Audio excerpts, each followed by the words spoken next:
제가요, 이번 주에 주말에 엄청 정신이 없었습니다. 왜냐면, 금요일에 지방 목사님께서 아버님께서 소천을 하셨어요. 그래가지고 또 이제 지방 목사님 장례식장을 방문해서, 또 조문을 하고, 그리고 나서 이제, 누구죠? 저희 서용전 집사님을 소개시켜 주셨던 그 목사님 부부에서 사모님 아버님께서 소천을 하신 거예요. 그래가지고 지난 금요일 예배 끝나자마자 밤늦게 이제 지방에 다녀왔습니다.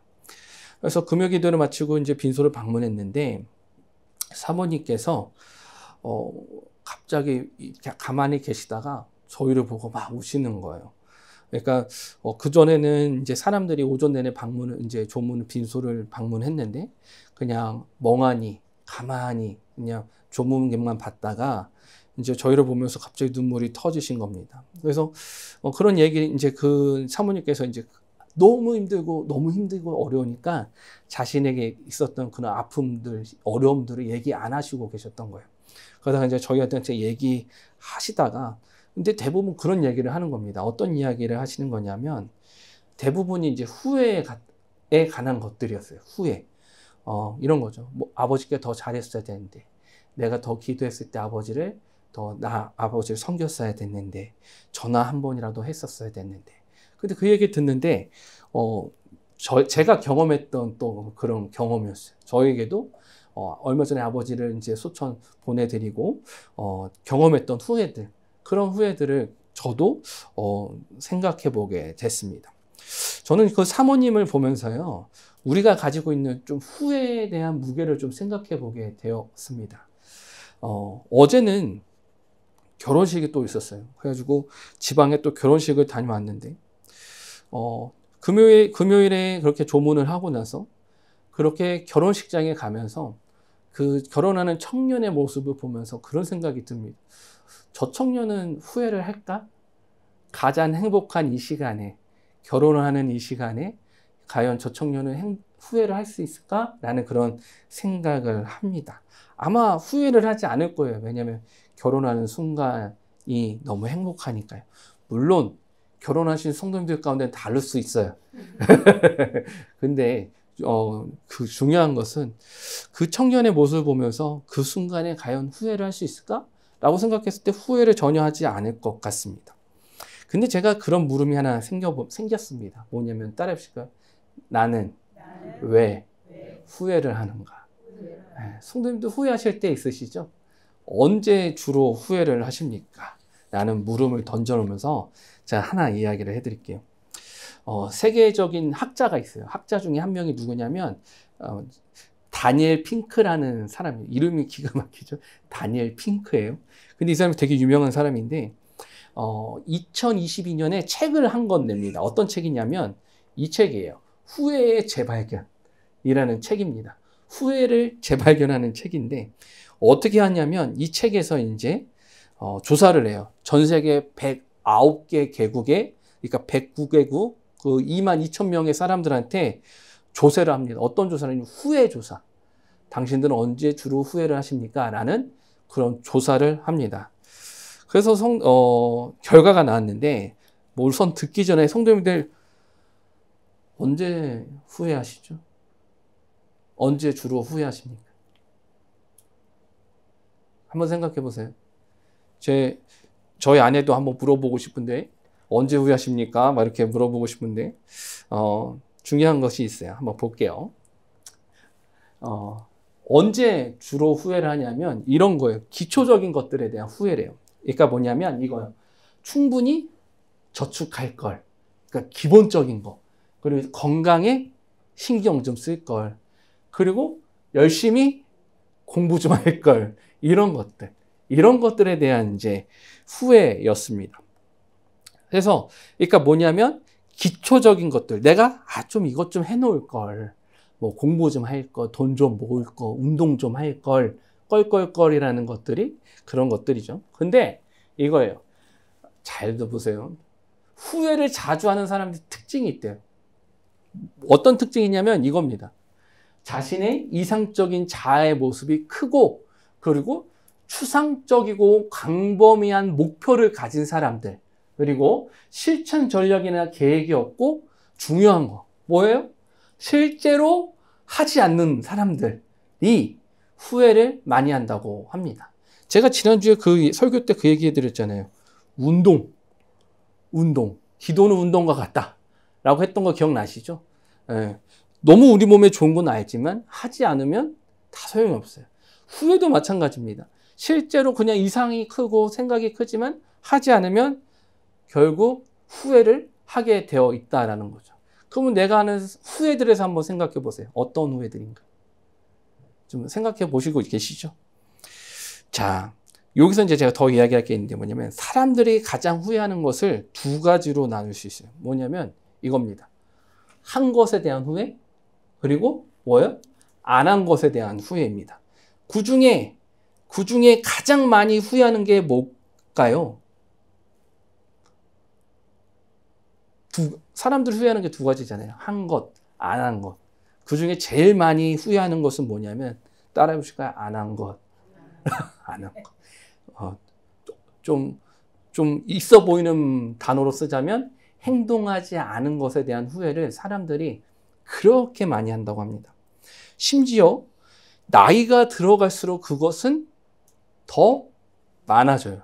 그래서 그 22,000명을 대상으로 조사를 했는데 50세가 되면 행동하지 않은 후회가 행동한 후회보다 2배가 더 많대요. 그러니까 내가 이것을 했어라는 것에 내가 이것을 왜 했을까에 대한 후회보다는 이것을 하지 않은 것에 대한 후회가 나이가 들어가면서 더 많다라는 겁니다. 성도님들은 어떠세요? 한번 생각해 보세요. 어떤 후회를 주로 하고 있는가? 만약에 내가 안 한 것에 대한 후회를 많이 하고 계시다면 어떻게 말할 수 있냐면 따라해 보시고 늙으셨습니다. 나이가 드셨어요 라고 말할 수 있는 거예요. 그럼 우리 성도님들 한 것에 대한 후회를 더 할 수 있는 저 성도님들 되시길 바래요.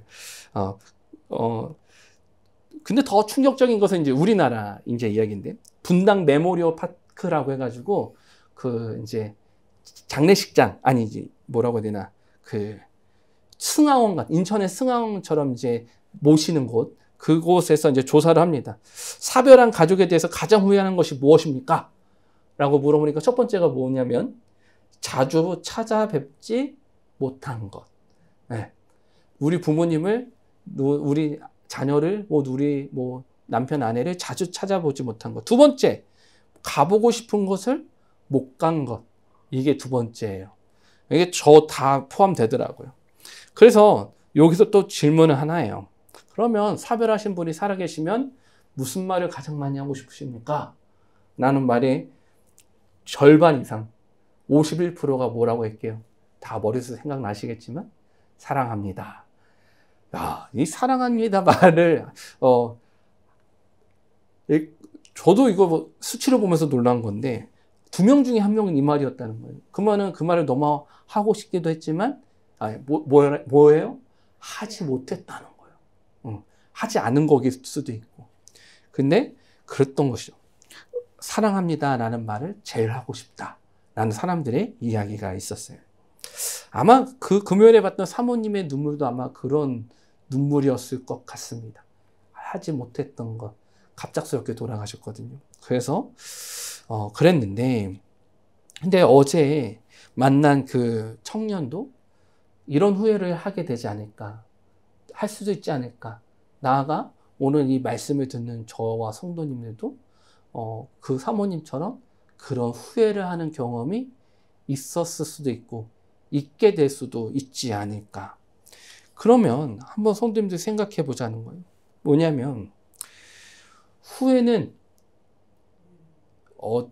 따라해 보실까요? 그럴까요? 그럼 한번 따라해 보실까요? 후회는 정말 우리를 괴롭게 하는가? 네. 후회는 우리를 정말 괴롭게 하는 거예요.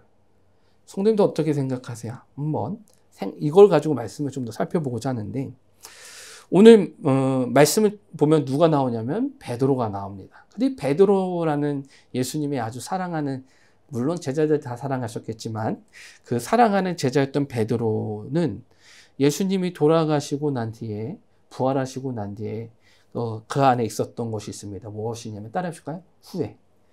후회였어요. 왜냐하면 예수님께서 하신 말씀이 있어요. 야 베드로야, 너가 닭이 울기 전에 나를 3번 부인할 거야. 나는 그 말씀이었죠. 그래서 어떻게 합니까? 진짜 예수님께서 잡히시는 그날 밤 어떻게 했냐? 예수님을 3번이나 부인하는 일이 생기게 됩니다. 그래서 예수님을 향한 그런 후회가 가득한 거예요. 자책, 후회. 아니 나는 예수님을 따른다고 했고 예수님이 하나님의 아들이신 것을 고백했는데 나는 왜 그 순간에 내가 안 한다고 했는데 왜 내 입술은 예수님을 모른다고 말했을까에 대한 그런 자신을 향한 자책이었죠. 그런데 그랬던 베드로가 어떻게 변화되느냐 따라해 보실까요? 성숙의 사람. 성숙의 사람으로 나아가게 되었다는 거예요. 그러면 오늘 말씀을 통해서 우리가 발견할 수 있는 건 뭐예요? 후회하는 우리의 삶일지라도, 후회가 가득한 우리의 인생일지라도 그 후회 가운데 우리가 무엇으로 나아갈 수 있다? 성숙으로 나아갈 수 있다라는 거예요. 믿으세요? 그러면 오늘 좀 말씀을 더 찾아보도록 하겠습니다. 15절 말씀인데 한번 읽어보도록 할게요. 읽어보겠습니다. 시작. 그들이 조반 멍으로에 예수께서 시몬 베드로에게 이르시되 요한의 아들 시몬아 내가 이 사람들보다 나를 더 사랑하느냐 하시니 이르되 주님 그러하나이다. 내가 주님을 사랑하는 줄 주님께서 아시나이다. 이르시되 내 양을 먹이라 하시고 아멘. 베드로가요 예수님을 돌아가시고 난 뒤에 그리고 그 후에 어디로 오게 되냐면 자신이 살던 그 바닷가로 와서 그곳에서 어부의 생활을 하게 됩니다.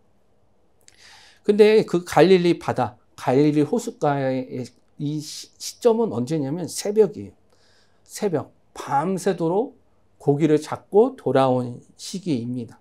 근데 놀랍게도 그 시간에 물고기를 한 마리도 잡지 못한 거예요. 근데 그때 저는 그렇게 생각을 해요. 베드로가 돌아오는 그 길에 해변가에서 누군가 모닥불을 피고 열심히 생선을 굽고 계십니다. 더 좋은 건 생선 냄새가 거기까지 이렇게 흘러가면은 더 좋았을 거라는 생각이 드는데 아마 났을 것 같아요. 근데 이제 이렇게 해변가에서 불이 피어오르고 있습니다. 이제 모닥불인데 작은 모닥불일 수도 있고 큰 모닥불일 수도 있는데 근데 그 모닥불을 보면서 베드로가 생각나는 게 있어요. 뭐냐면 베드로에게는 트라우마 같은 안 좋은 기억이에요. 어떤 기억이냐면 예수님이 돌아가실 때 그때 그 모닥불가 숯불가에서 있었던 일이 요한복음 18장 18절에 나오기 때문이에요. 한번 저와 같이 읽어볼까요? 읽겠습니다. 시작.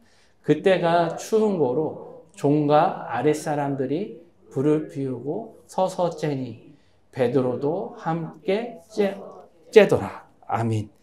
뭐예요? 예수님이 잡히시던 밤에 거기서 대제사장 뜰에 예수님이 어떻게 되시는가를 보기 위해서 갔을 때 누구한테 걸리냐면 그 불을 쬐던 모닥불을 쬐던 그곳에서 사람들에게 들키게 되는 거예요. 그런 안 좋은 기억. 그러니까 모닥불을 쬐는 것만 봐도 내가 그때 그랬지 라면서 나 왜 그랬을까라는 후회와 절망과 좌절이 베드로에게 가득했을지도 모르겠습니다. 그래서 저희는 좀 생각해 볼 수가 있어요. 뭐냐면 거기서 베드로만 있지 않았고요. 다른 두 제자도 있었고 다른 제자들도 있었거든요. 그래가지고 그곳에 이제 오고 있을 때 베드로는 그 모닥불을 보면서 후회했을 거야. 내가 왜 그랬지라는 그런 가슴 저린 후회와 그런 아픔이 가득했을 텐데 다른 제자들은 막 떠드는 거야. 에이 오늘 공쳤네. 그래서 괜히 나왔네 라고 하면서 서로 이렇게 얘기를 하면서 왔을 겁니다. 그러면서 베드로의 마음에 이런 생각이 들고요. 나는 주님을 사랑한다고 주님을 배신한 사람이야 라는 그런 자책, 그런 후회 가득했을 겁니다. 근데 이런 모습이 우리 가운데도 있어요. 뭐냐면 이런 거죠. 제가 아까 전에 잠깐 누군가를 잃는 것에 대한 그 사모님의 이야기를 했지만 이런 거죠. 부모님께 연락을 드리려고 젊은 친구들은 어떻게 해요? 카카오톡으로 이렇게 했다가 엄마 뭐해? 라고 이렇게 엄마 뭐에 네 개랑 네 글자 쓰는 게 너무 남사스러워서 꺼버리고, 전화할까 하다가 끊고, 바쁘실까봐 끊고, 어떻게 시작해야 될지, 어떻게 말을 시작해야 될지 몰라서 연락하지 않는 많은 사람들이 있습니다. 이런 어색한 침묵들, 베드로에게도 그런 침묵이 있는 거예요. 그런 과거의 상처, 그런 어려움 때문에 그런 침묵이 있을 그런 때에 예수님께서 15절에 다 이렇게 얘기했어요. 15절 말씀 다시 한번 읽어볼게요. 읽겠습니다. 시작. 그들이 조반 먹은 후에 예수께서 시몬 베드로에게 이르시되 요한의 아들 시몬아 내가 이 사람들보다 나를 더 사랑하느냐 하시니 이르되 주님 그러하나이다. 내가 주님을 사랑하는 줄을 주님께서 이르시되 내 어린 양을 먹이라 하시고. 아멘. 제가 일부러 좀 성경 구절 띄워놓을 건데 어떻게 하시느냐? 그런 어색한 침묵 그리고 어색한 후회, 그 힘든 후회들, 그런 후회들 때문에 우리 가운데 찾아오는 그런 어려움들, 아픔들 가운데 예수님께서 하시는 것이 있어요. 따라해 보실까요? 예수님이 먼저 말씀하신다. 예수님께서 먼저 말씀하셨다는 거예요. 뭐라고 얘기했냐면 요한의 아들 시몬아라고 부르셨다는 거죠. 근데 저희가 아는 이름이 있어요. 뭐예요? 베드로인데 예수님께서 직접 베드로라고 이름을 지어주셨잖아요. 근데 예수님께서 뭐라고 불러주시냐면 시몬이라고 불러주세요. 그러면 우리는 이런 생각을 할 수 있어요. 따라해 보실까요? 처음부터 다시 시작하자. 베드로가 시몬이었을 때 불러주셨던 예수님의 그 사건과 음성처럼 베드로가 그런 후회와 좌절과 절망 가운데 있을 때 예수님께서 말씀하시는 것은 그때 시몬 때처럼 다시 시작해라 라는 예수님의 말씀이 있는 거예요. 그래서 예수님께서 그 15절에 이렇게 이야기를 하십니다. 읽어볼게요. 시작. 그들이 조반 먹은 후에 예수께서 시몬 베드로에게 이르시되 요한의 아들 시몬아 내가 이 사람들보다 나를 더 사랑하시니 이르되 주님 그러하나이다. 내가 주님을 사랑하는 줄 주님께서 아시나이다. 이르시되 내 어린 양을 먹이라 하시고. 아멘. 예수님께서 질문을 하나 하세요. 뭐냐면 따라해 보실까요? 내가 이 사람들보다 나를 더 사랑하느냐? 내가 이 사람들보다 나를 더 사랑하느냐라는 겁니다. 이 사람들이 누군지는 학자들마다 불분명합니다만 아마 이제 대부분 생각하기로는 베드로가 함께 했던 사람들을 이야기하는 거겠죠. 근데 여기서 우리가 좀 봐야 될 것은 뭐냐면 따라합시다. 이 사람들보다 더. 이 사람들보다 더라는 것이 있어요. 예수님께서 야 구하나 너 나 사랑하냐? 라고 물으셔도 되잖아요. 근데 제일 첫 번째 질문에 이렇게 됐어요. 이 사람들보다 더 나를 사랑하느냐라고 이야기를 하십니다. 그때 베드로가 어떤 생각을 했을까요? 성도님들이 생각하시는 생각이 맞아요. 그냥 하나님, 저는 하나님을 향한 그런 후회가 가득한 사람입니다. 하나님을 믿어오면서 예수님을 따르면서 경험했던 그것들이 저에겐 실패자로 남아있기 때문에 저는 후회가 가득합니다. 그런데 주님, 사랑은 하는 것 같습니다. 라는 거죠. 그래서 15절에 이렇게 되어 있어요. 주님, 중간에 보면 세 번째 줄부터 한번 읽어보실까요? 이르되 해볼게요. 이르되 주님 그러하나이다. 내가 주님을 사랑하는 줄 주님께서 아시나이다. 이르시되 내 어린 양을 먹이라 하시고. 아멘. 베드로가 이렇게 얘기해요. 주님 그렇습니다. 제가 주님을 사랑하는 줄 주님께서는 아시지 않습니까? 그 안에는 어떤 말이 있냐면 제가 비록 이렇게 후회가 가득하고 합니다만 그런데 주님 제가 주님을 사랑하는 거 아시죠? 라는 거죠.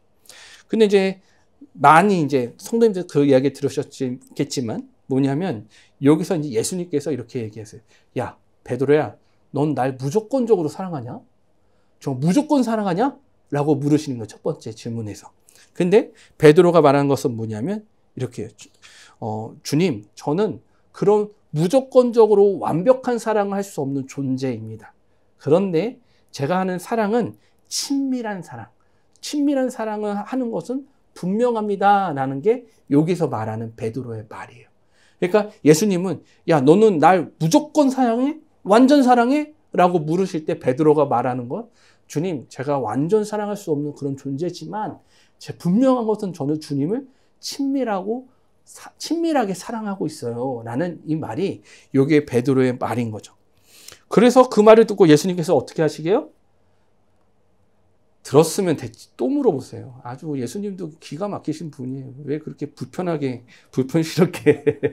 두 번째 한번 읽어볼게요. 16절 말씀 읽어볼게요. 시작. 또 두 번째 이르시되 요한의 아들 시몬아 내가 나를 사랑하느냐 하시니 이르되 주님 그러하나이다. 내가 주님을 사랑하는 줄 내 양을 치라 하시고. 아멘. 아까 15절하고 달라진 게 있어요. 뭐냐면 15절에서 말했던 무엇이 빠집니다. 어떤 게 빠지냐면 따라해보시까 이 사람들보다 더. 이 부분이 빠져요. 그러니까 베드로에게 있었던 베드로 주위의 사람들을 보다 나를 더 사랑하느냐라고 물으셨던 예수님의 물음에서 두 번째는 어떻게 바뀌냐면 야 베드로야 너는 날 사랑하느냐로 바뀌게 되는 거예요. 그러면 어떤 거냐면 이거예요. 그전에는 사람들보다 나를 사랑하느냐라는 그런 비교였다면 지금은 어떻게 되는 거예요? 나와 베드로와 예수님과의 1대1의 관계를 예수님께서 물어보시는 거예요. 야 베드로야 그러면 너 나 사랑하냐? 라고 물어보시는 거죠. 그래서 베드로가 조심스러워요. 예수님 왜 또 물어보는 거야? 라고 하는데 또 어떻게 말을 하냐면 이렇게 말을 합니다. 주여, 주님, 그러하나이다. 내가 주님을 사랑하는 줄 주님께서 아시나이다. 라고 이야기를 해요. 왜 같은 질문을 반복할까요? 예수님께서. 제가 만약에 베드로였잖아요. 저는 승질을 냈을 거예요.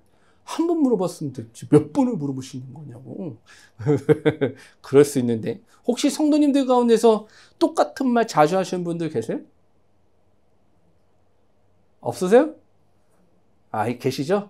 아멘. 저도요, 제가 성도님들께 고백했잖아요. 제가 뭐가 늘었다고 했어요? 잔소리가 늘었잖아요. 그래서 제가 얼마나 저희 아내한테 혼나는지 몰라요. 왜 혼나는지 아세요? 했던 말 또 하지 말라고. 이런 거. 야, 밥 먹고 그릇 접시는 싱크대에다 갖다 놔라. 한 번 하면 되잖아요. 그럼 갖다 놔야 돼. 끝나고 나서. 1절, 2절, 3절이 계속 되잖아요. 그러면은 저희 아내가 한마디 합니다. 그만해. 그러는 거죠. 왜 반복이 될까요? 확인을 받고 싶은 거예요. 확인을 받고 싶은 거예요. 그러니까 이게 저도 제가 이렇게 잔소리가 많은 사람인지 몰랐어요. 이제 어쩔 수가 없나 봐요. 이제 40대가 됐어요. 근데 중요한 게 뭐냐면 이런 거죠. 확인을 받아야 되는 거예요. 너네가 딸들한테 잊지 않았다. 나는 할 거다라는 그런 확인을 받고 싶고 물어보는 거예요. 근데 성도님들 가운데 그러신 분도 있잖아요. 여보, 나 사랑해? 라고 물어보신 분 계세요? 안 계세요? 계시는 걸로 알고 있을게요. 저희 아내는 안 물어보더라고요. 그런데 이렇게 물어보신 분들이 있어요. 무엇 때문에 계속 물어볼까요? 맞아요. 양고사님 자주 해보셨나 본데요. 확인받고 싶어 하는 것 때문에 그래요. 자녀들이 그래요. 엄마가 누구야, 어렸을 때. 그러니까 애기들이 말 시작하면서 물론 엄마가 당연히 엄마가 누군지 아는데 엄마가 누구야? 이런 거. 아빠가 누구야? 할머니가 누구야? 이런 것들 하잖아요. 왜 그래요? 그 사람과 관계를 확인받고 싶어서 그런 겁니다. 놀랍게도 하나님도 그러신 분 같아요. 예수님도 그런 거죠. 뭐냐면 우리의 사랑을 확인받고 싶어 하세요. 제가 생각했을 때 우리 하나님은 그냥 우리 저희가 대하는 부모님을 대하듯이 아유 당연히 사랑하시는 줄 아시겠지라고 해도 사랑해 주시는 분이기도 맞지만 그럼에도 불구하고 우리 하나님은 그런 사랑을 하긴 받아야지 좋아하시는 분입니다. 하나님이 더 늙으셨어요. 네, 그래서 뭐냐면 그거죠. 계속 물으시는 거예요. 너 나 사랑하냐? 라고 물어보시는 거죠. 그래서 세 번째 질문이 나와요. 아, 예수님, 저 정말 예수님과 관계 속에서 저는 예수님을 정말로 사랑합니다. 라고 얘기를 하는 거고, 세 번째예요. 17절 말씀. 읽어볼게요. 시작.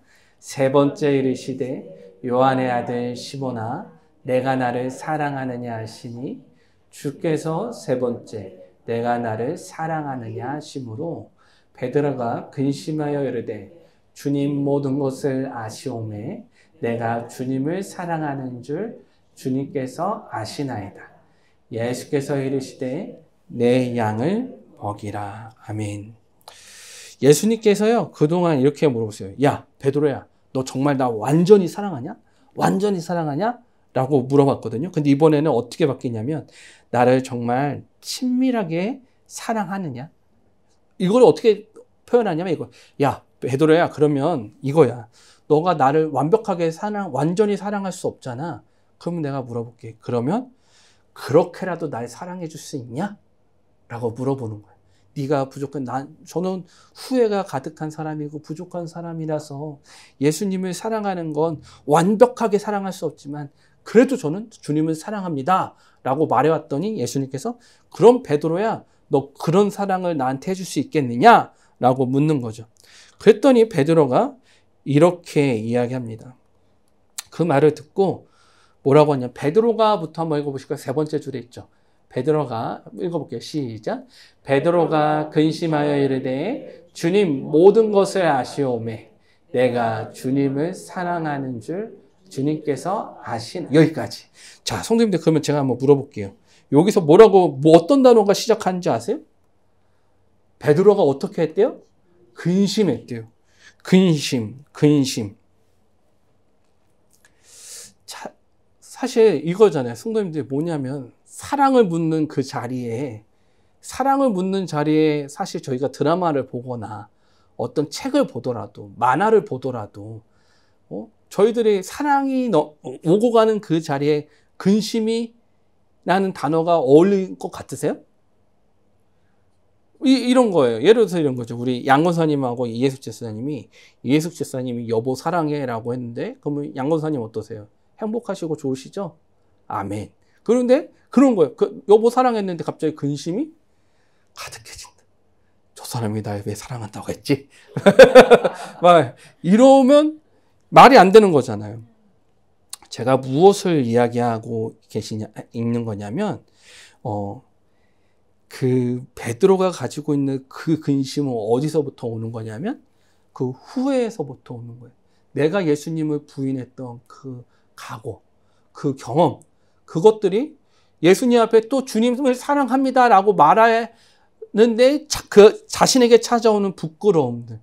내가 그런 경험이 있는데 난 예수님을 사랑한다고 말할 수 있나? 라고 하는 그런 후회와 어려움이 찾아오는 거예요. 근데 그와 동시에 찾아오는 게 하나 있어요. 뭐냐면 이거예요.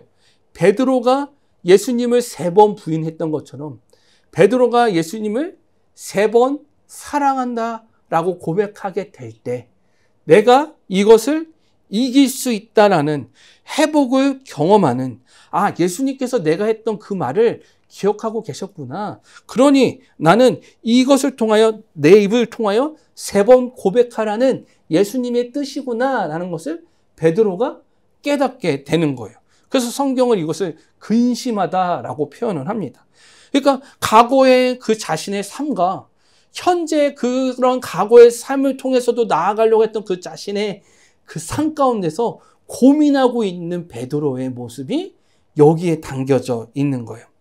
성도님들, 가족이요 위급할 때 비로소 하게 되는 말이 있어요. 이런 거 아빠 사랑해, 엄마 사랑해, 누구야 사랑해 라는 말들이 그때서야 나와요. 이별 앞에서야 하게 되는 진짜 마음들이 있는 거예요. 베드로가 그런 상황들과 같았어요. 그러니까 아니 주님 저는 진짜 예수님을 사랑했어요. 저 진짜 사랑했었다고요. 근데 제가 이런 삶을 살았네요. 라는 그런 후회가 가득했던 것이죠. 그런 부딪힘의 순간이 베드로에게 찾아왔던 겁니다. 우리도 그런 때가 찾아와요. 더 이상 피할 수 없는 진실을 마주할 때가 찾아오는 것이죠. 근데 중요한 건 솔직해져야 되는 그런 순간 앞에 선 경험이 우리 가운데 있었을 겁니다. 그때 우리는 어떻게 했는지 한번 돌아보길 원해요. 그때 베드로의 그 상황, 내가 솔직해져야 되는 상황, 내가 예수님을 사랑했는데 나의 이런 거절하고 거부했던 그런 후회 막심한 삶 가운데서 좌절하고 낭망해야 했지만 그럼에도 불구하고 나는 예수님을 사랑해야 된다라고 고백할지 말지 그것을 결정해야 되는 상황. 그때 베드로 입에서 뭐라고 나오느냐? 저와 같이 한번 읽어볼게요. 베드로가 근심하여 이르되부터 읽어볼게요. 읽겠습니다. 시작. 베드로가 근심하여 이르되 주님 모든 것을 아시오매 내가 주님을 사랑하는 줄을 주님께서 아시나이다. 아멘. 네, 여기까지. 자, 이 부분만 한번 보세요. 이 부분만. 주님 모든 것을 아시오매 내가 주님을 사랑하는 줄 주님께서 아시나이다. 모든 것을 아십니다. 라고 했던 이 베드로의 고백은 뭐예요? 다 담겨져 있는 거예요. 실패할 수밖에 없는 나의 인생, 나의 삶, 그런 후회, 그리고 부족함, 나의 그런 부족함을 하나님 다 아시죠. 그런데 그런 저지만 하나님을 향한 사랑, 예수님을 향한 사랑조차도 저는 포기할 수가 없습니다. 저는 예수님을 사랑하고 예수님을 사랑합니다. 라고 고백하는 거예요. 그래서 주님, 이 모든 그런 후회가 가득하지만 사랑도 있는 저의 모든 것을 누구께 맡겨요? 예수님께 맡깁니다. 주님께 맡깁니다. 이렇게 고백하는 거예요. 이 말이죠. 주님, 저는 완벽하지 않습니다. 때로는 약하고 때로는 실패합니다. 그런데 한 가지는 분명합니다. 저는 주님을 사랑합니다. 이게 베드로의 고백이었어요. 성도님들, 이게 성숙이에요. 믿으세요? 이게 왜 성숙인지 설명을 해드릴게요. 나의 한계를 인정하면서도 나의 진실한 마음을 놓치지 않는 것. 이게 영적인 성숙입니다. 내가 완벽하지 않음을 고백하면서도 하나님을 향한 사랑을 포기하지 않는 것. 이것이 진정한 성숙입니다. 이것이 베드로가 보여준 성숙이에요. 제가 아까 전에 그 후회의 재발견이라는 책에 대해서 이야기를 했잖아요. 그 저자가 이런 얘기를 했어요. 연구를 통해서 4가지 범주의 후회가 중요하던 것을 알았다. 그런데 핵심은 후회를 적게 하는 것이 아니라 후회를 최적화하는 것이다.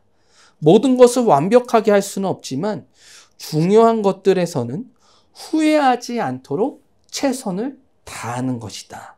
라고 이야기를 하고 있어요. 하나님도 그런 마음 같아요. 뭐냐면 주님 모든 것을 아시오니 제 마음을 아시지 않습니까? 저는 이런 사람입니다. 후회할 수밖에 없는 존재입니다. 그런데 주님, 저의 마음을 너무나도 아시지 않습니까? 저 주님 너무나도 사랑해요. 이게 그 저자가 말했던 후회에 대한 최적화인 것 같아요. 완벽하지 않지만 진실한 마음을 하나님께 드리는 거죠. 그것이 우리에게 성숙을 가져오게 될 줄 믿습니다. 베드로는 예수님과의 그 3번째 질문을 통해서 변화가 나타나게 됩니다. 그런 회복을 경험하게 되죠. 그래서 우리는 이것을 발견합니다. 베드로는 후회 때문에 무너지기보다는 후회 때문에 더 겸손해지고 더 진실해지고 더 성숙해졌습니다. 그러면 우리는 이것을 발견해야 돼요. 후회를 이겨내는 것이 성숙인 거예요. 그 후회를 숨기거나 부인하는 것이 아니라 후회를 통해서 진실해지고 겸손해지고 더 사랑할 줄 아는 사람이 되어야 하는 거예요.